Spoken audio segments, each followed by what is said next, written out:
I'm Shane Bigham. President Xi Jinping's called on Chinese political advisors to build broad consensus to contribute to Chinese modernization.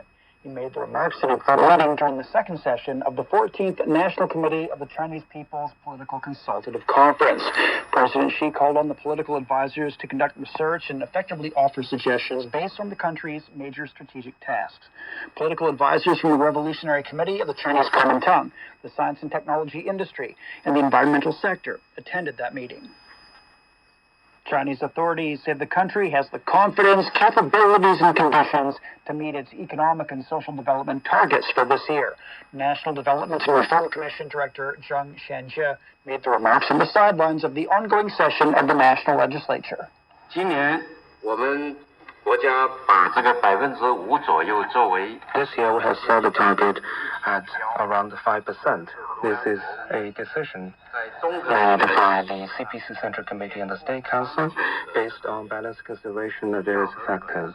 It is made from scientific analysis and assessment and takes into account both immediate and long-term needs and possibilities. The target is in alignment with the goals and the requirements of the 14th Five-Year Plan and commensurate with the potential of economic growth. It is a positive target that can well be attained through vigorous efforts. Meantime, the governor of the People's Bank of China said there's ample room for the country's monetary policy. Pan Gongshang said they'll work to strike a balance between seeking steady growth and preventing risk. Chinese transport authorities say there were 8.4 billion trips during Chunyun, or the Spring Festival travel rush. Road trips accounted for over 80% of the total during the 40-day period, which ended on Tuesday. The national railways transported 484 million passengers, with an average of over 12 million per day. The figure was up 39% compared to the previous year and is a nearly 19% increase compared to the same period in 2019. Hainan province recorded offshore duty-free sales of 7.4 billion yuan, or roughly $1 billion during the 2024 Spring Festival travel rush. Nearly 940,000 shoppers purchased duty-free products on the island in southern China. In 2023, Haikou Customs recorded total offshore duty-free sales of 43.7 billion yuan. Egyptian officials said there are difficulties in the negotiations to reach a truce between Israel and Hamas in the Gaza Strip. However, they don't reveal the nature of these difficulties or details of the items in dispute between the two sides.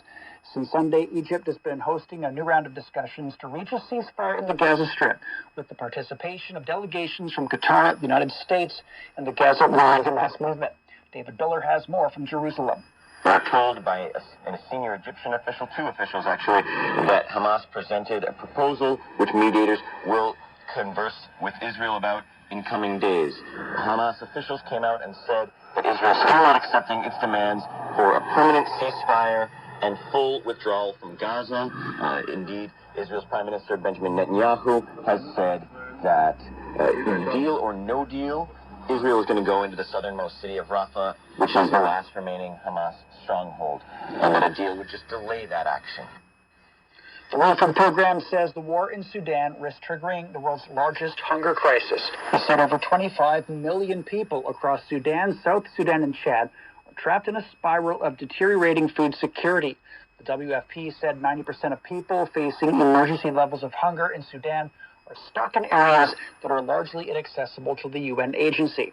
Meantime, the Sudanese government said it's allowed humanitarian aid to enter through new border crossings in a bid to alleviate an imminent widespread crisis in the country.